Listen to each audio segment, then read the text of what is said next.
Hi there, this is Etox and welcome back to our channel. Today, we are back with another video. In this video, I will discuss about the different specializations that a civil engineer could take. Stay tuned if you want to know more about this topic. But first, don't forget to like, subscribe, and hit the notification bell button to be updated of our latest post. In our previous video, we have discussed how to become a civil engineer in the Philippines. If you have not watched it yet, you can click the link at the upper right portion, or you may refer to the link in the description box below for your information.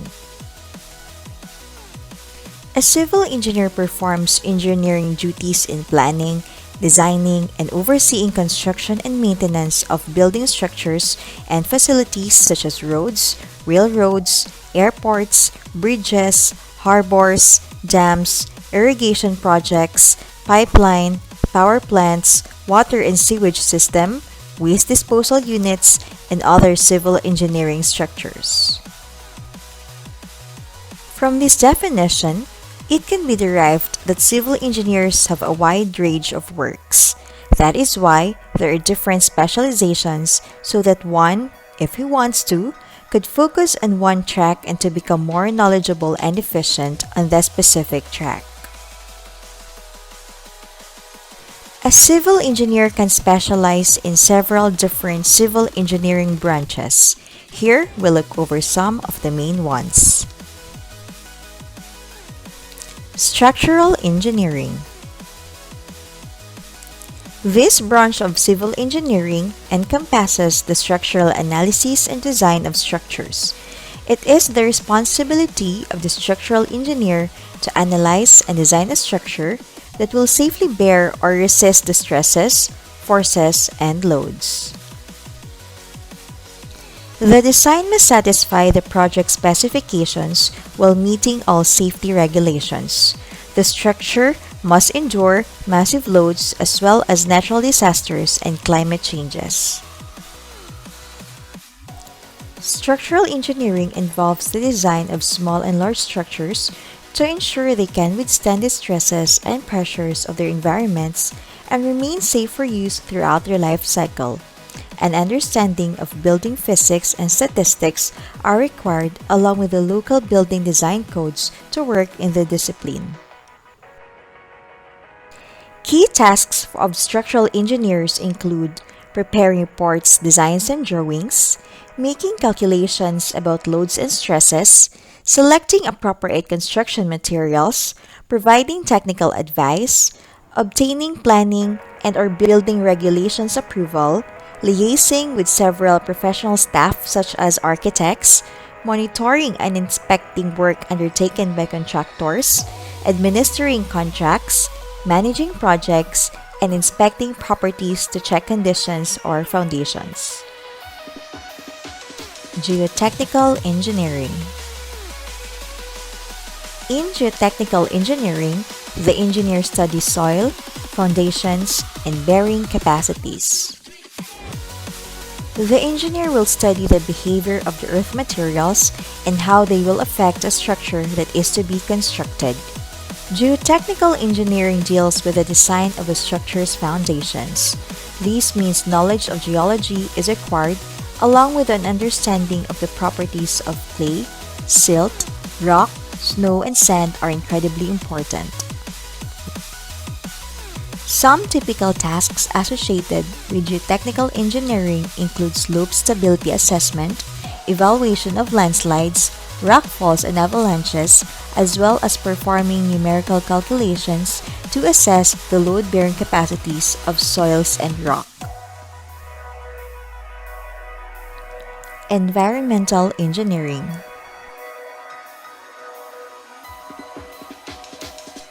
This civil engineering type is a study of environment-friendly designs, pollution and their resolutions, and sewage management. Many engineers focus solely upon the crisis of pollution and coming up with solutions as well as determining new and inventive ways for sewage management and other environmental entities. Environmental engineering deals with protecting the public from destructive environmental effects. Some of these processes are water and air pollution control, recycling processes, waste disposal, as well as soil contamination and large-scale farming. Responsibilities of the discipline include minimizing or preventing harmful contaminants being released into the surrounding environment. This means knowledge of basic chemistry and biology are important, along with the processes that can reduce and eliminate their release. Environmental engineers typically prepare, review, and update environmental investigation reports, design projects that lead to environmental protection such as water reclamation facilities or air pollution control systems, obtain, update, and maintain plans, permits, and standard operating procedures, provide technical support for environmental remediation projects and for legal actions, analyze scientific data and do quality control checks, monitor the progress of environmental improvement programs, inspect industrial and municipal facilities and programs in order to ensure compliance with environmental regulations, and advise corporations and government agencies about procedures for cleaning up contaminated sites. Transportation engineering. Civil engineers that specialize in transportation engineering will work with the planning, construction, and management of transportation facilities. They will design and implement the infrastructures that deal with transportation in order to provide a safe, comfortable, convenient, economical, and environmentally compatible mode of transport. Transportation engineering involves the design of transportation systems such as highways, roads, and public transportation networks. In addition, the operation and maintenance of these transportation systems are also part of the responsibilities of a transportation engineer, along with an understanding of traffic control systems. The role of a transportation engineer is to develop efficient transportation systems that fulfill these needs. Transportation engineers could also review the effect of urban development on traffic systems and simulate traffic in an intersection to make sure that traffic movement is smooth. Water resource engineering. These engineers deal with the design and construction of hydraulic structures. These structures include dams, canals, and water distribution system. The engineer is responsible for the design of the structure as well as the implementation and safety precautions that must be closely adhered to when dealing with hydraulic structures. Water resource engineering deals with the management of water supplies essential to everyday life. This means an understanding of the basic water processes is required so a clean supply of water can be used for drinking and living. Some tasks related to water resource engineering include the design of culverts and dams, as well as erosion protection works along river banks.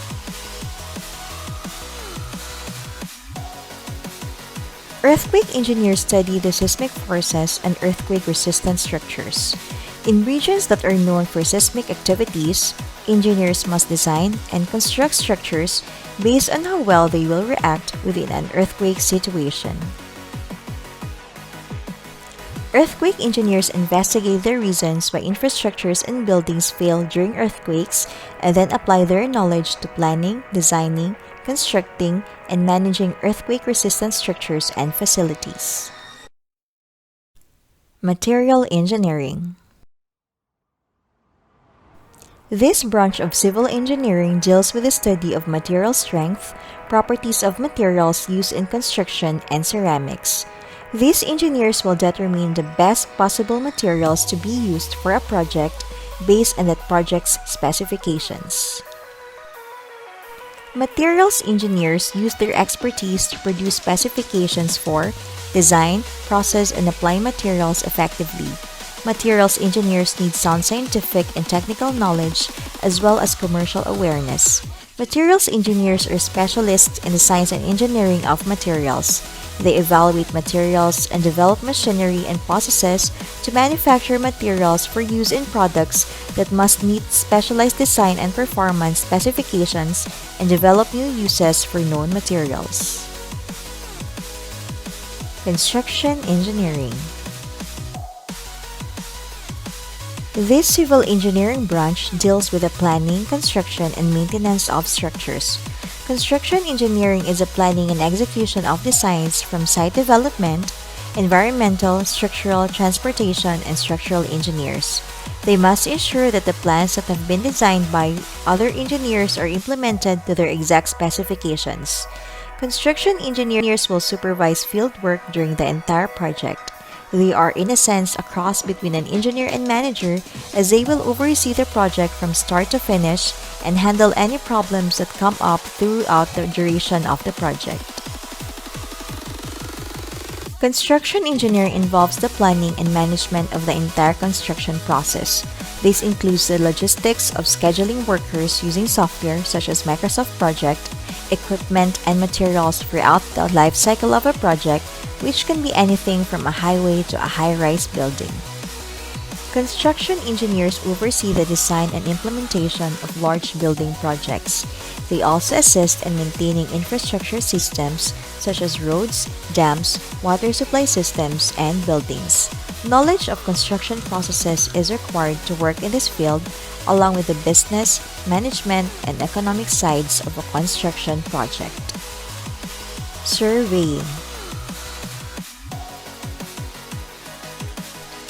This type of civil engineering branch handles the surveying and leveling of land by using different instruments to map and contour the terrain. This is done to locate and measure property lines, layout buildings, bridges, channels, highways, and pipelines for constructions. Surveyors are generally classified into two categories: plain surveying and geodetic surveying. Surveying engineers or surveyors collect, analyze, and manage the global spatial infrastructure. They design, develop, and operate systems for collecting and analyzing spatial information about the land, the oceans, natural resources, and man-made features. Municipal Engineering. These engineers will work with urban or city governments on planning and management of the township. Most of these engineers work directly with government officials to ensure that the structures within the municipality are properly designed and implemented. Municipal and urban engineering deals with the design of basic municipal infrastructures such as streets, sidewalks, sewers, street lighting, and solid waste management. In addition, designing and maintaining public parks and underground utility lines are also part of the discipline. Some tasks include the design of waste collection networks and the documentation and update of underground utility networks. Aside from the above-mentioned different specializations, an engineer could also go in the following fields. Teaching. The profession of teaching requires teachers to be knowledgeable on their subject area. Engineering and teaching might seem like totally different worlds, but the science and math knowledge that one honed throughout the years in industry is easily transferred to a school setting. An engineer will have high-level math knowledge and at least reasonable science knowledge. This knowledge is transferable into secondary schools and tertiary level. What's more, project management, the ability to work with different stakeholders, and written communication skills are just as important in teaching as they are in engineering. Lawyering. In the College of Law, every bachelor's degree holder is welcome.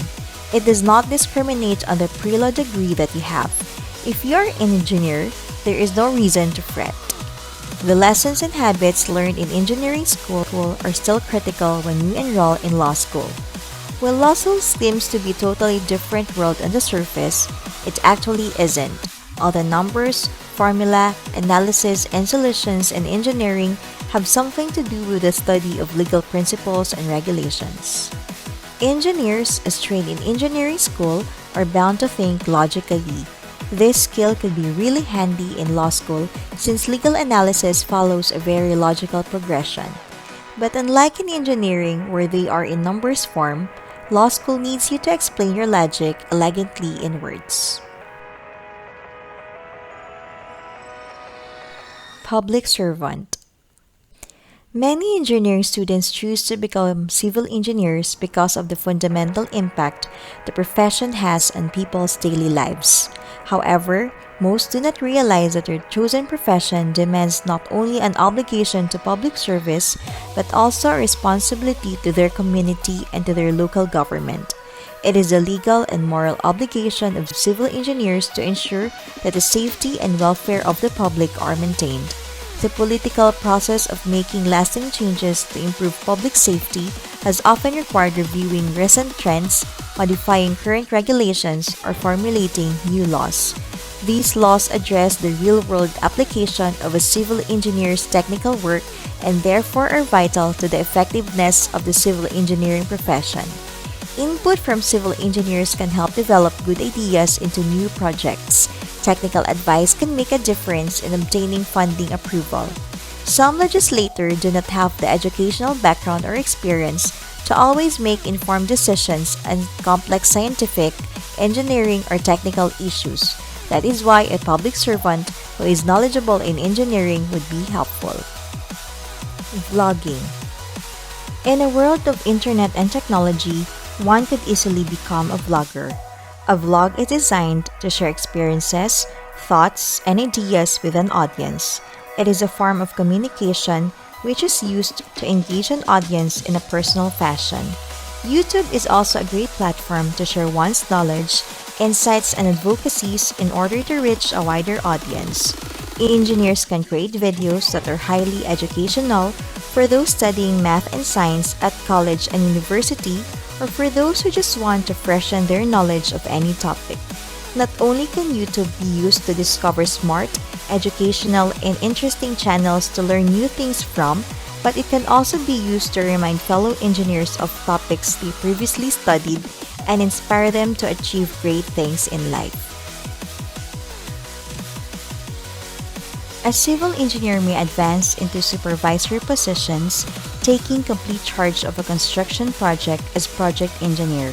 This involves bigger responsibilities, which consist of directing construction, operations, and maintenance activities at project site. Another area to further advance his or her career is to engage in consultancy services wherein he or she provides technical advice regarding design, construction, or program modification and structural repairs to industrial and managerial personnel. He or she may also render services in the conduct of scientific studies to identify engineering problems and assess the potential impact of projects. In conclusion, civil engineering is a design, implementation, and maintenance of public works. This involves facilities and structures as arenas, large-scale monuments, government buildings, transportation routes, as well as other structures. It is an established profession that has existed since the establishment of the first permanent human settlements. Within the civil engineering profession, there are many sub-disciplines one can specialize in. Thus, it is important to be well informed of these options and possible opportunities for growth in order for one to be able to make smart and informed decisions. So that's it for this video. If you like this video, please hit the like button. Tell us about your thoughts in the comment section. Or if there is anything that you want us to discuss, you could also leave it in the comment box below. Of course, don't forget to subscribe and hit the notification bell button to be updated of our latest post. Once again, this is eTalks, where we value your professional growth. See you on our next video. Bye!